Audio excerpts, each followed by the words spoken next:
Guys, I just had an energy drink and I am not used to that, so I am flying.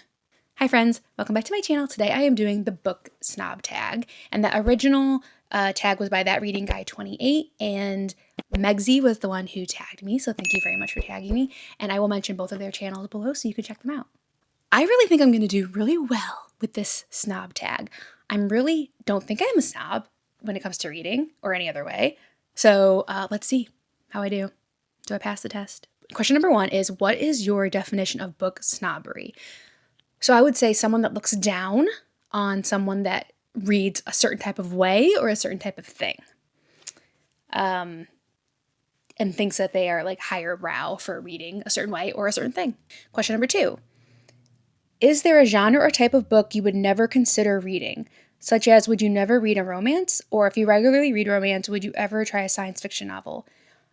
I would never consider reading? No. There are genres that I don't find myself liking.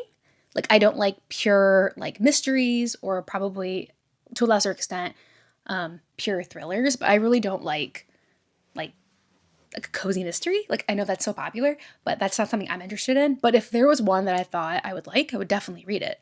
So, no, there's nothing I would, like, never read. Question number 3, does erotica count as literature? Sure, I think it can. Yeah, why not? I don't judge. I don't care. Question number 4. Is it better to read classic books than popular bestsellers? Better? No. Will it give you a wider range of perspectives and experiences to read a more wide variety? Yes. If you don't enjoy doing that, then don't worry about it. Like, if you only like to read comic books, then just read comic books. But you might, if you branch out, you might find that you enjoy other things too. I do think reading widely is good for your taste, and just as a person, I think it makes you, helps you build empathy. So I think it's a good thing to read both, and different things even out of these two categories. But is it better, which is what the question was? No, I don't think it's better. Question number 5. Have you ever bragged about reading a classic in order to sound smart? No, that I can think of. I mean, maybe I have, but not comes to mind. I do often say how I could not get through Moby Dick. I feel like that's probably one that people throw around, Moby Dick is such a classic, I love it. I'm like, no. What got to the part where, first it was hard to get through, period. But when I got to the part where they were like playing with the whale sperm and like squish, squish, squish with the whale sperm, I was like, DNF. I could not get through Moby Dick. So probably like to tell that story more than I ever brag about reading a book. Question number 6. Do audiobooks count as reading? What about comic books or graphic novels? Not graphic novels. Yes, yes, and yes. I said that part of the book snobbery is how you read. Are you physically reading the book with your eyes? No. Are you reading it? Yes, in my opinion. I think audiobook is reading, and of course, comic books and graphic novels are reading too, just because like the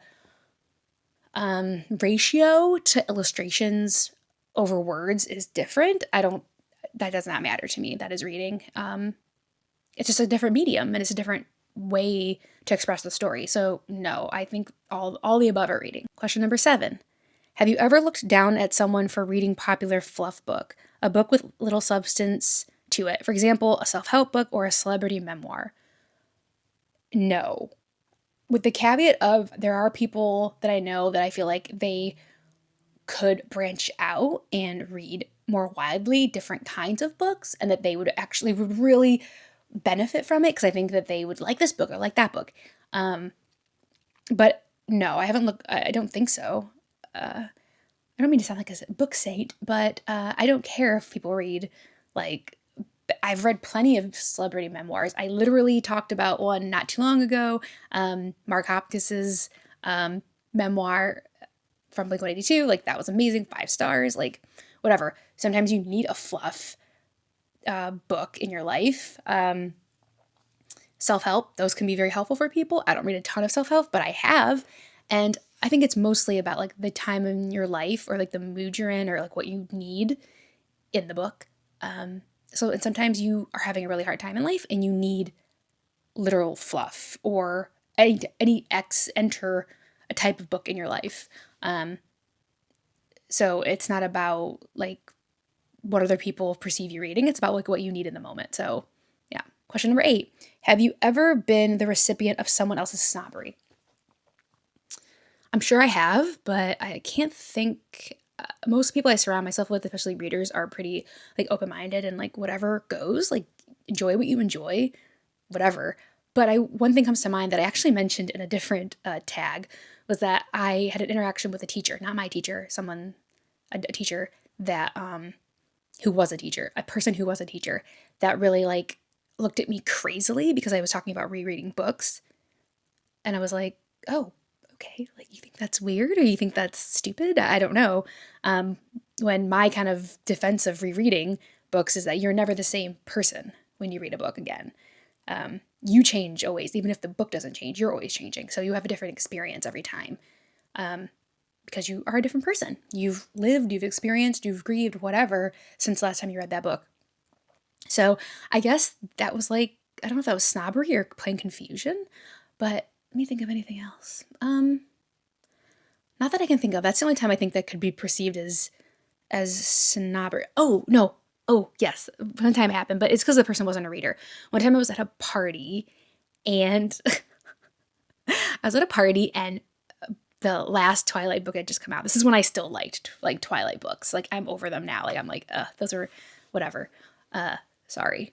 But they had just come out. I had went to like the midnight release and we had like a party, like I was in college and I was like, I have to read this book. I cannot stop reading it. So I was at the party reading the book and one of my friends was like, oh, we wait in line at like clubs and everything. And she waits in line for a book. And I was like, I don't care. I'm reading this book. So I guess they thought reading was stupid or something. I don't know. But I guess that was snobbery, but from a non-reader. Question number 9. Would you ever be friends with a snob? Maybe you already are.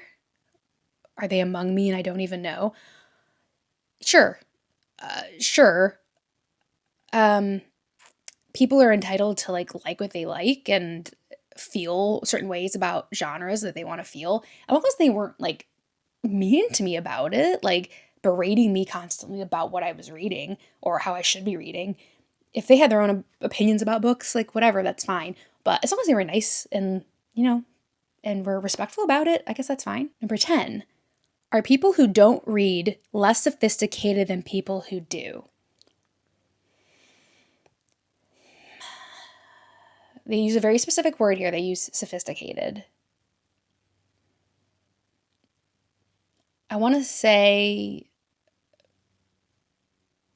if you replace this word with other words, I'd say yes. Sophisticated is the word I'm struggling with. No, not sophisticated, but I think I'm trying to think of a word that I could replace it with. That would be my answer. Would be yes. Like reading gives you so much perspective on the world. You could like never travel anywhere, and you could still get a lot of like perspective on the world and other people's journeys, whether it's fiction or nonfiction. Reading builds empathy, no matter what you're reading, in my opinion. And I feel like you get to experience situations that would never be put in through reading, and I think that makes you a more empathetic and compassionate person. So I think, not that if you don't read, you're not a compassionate or empathetic person, but I think it does a lot to foster those qualities in people. So while you're not more sophisticated, I feel like reading does help foster a lot of important qualities in a person. Number 11, measure yourself. Based on your answers to the previous 10 questions, would you qualify yourself as a book snob? I would say no. Did I say yes to any of them? I think I was as expected. I think I was pretty like, do what you want, read what you want, read how you want. I don't care. I don't think so. I do feel like maybe I don't think it's snobbery, but I do feel sometimes I want to like impart like recommendations and this and that on people that maybe only read a certain type of thing. But that's not because I feel like it's better. I just feel like branching out, you could find more stuff you like. And if you don't, that's fine. But yeah, I guess that's more excitement to share than like thinking what I read is better what they read. So no, I don't think I'm too snobby. Proud of myself. Okay, number 12, tag some people. Okay, I'll tag you in some people below for this tag. And in some of the previous tags I've had, people were like, oh, I should do this. If you want to do it and you aren't tagged, consider yourself tagged. You have been tagged. Okay, so no need to be actually tagged in this video. I'm tagging you. Yeah, so that's it for the book snob tag. Proud of myself. Yes, please subscribe while you're here. And we also do reading sprints and productivity and reading sprints twice a week. So please stop in. We have a great little group in there, and we share DNFs and recommendations and other just life stuff. It's like a really fun little environment in there. So yeah, stop in and say hi, what you're reading, and yeah, don't ask for recommendations. If you do that, you better be prepared for the avalanche of you better be serious when you ask that, because you will be met. Your needs will be met. So that's all for me today, and I'll see you in the next one.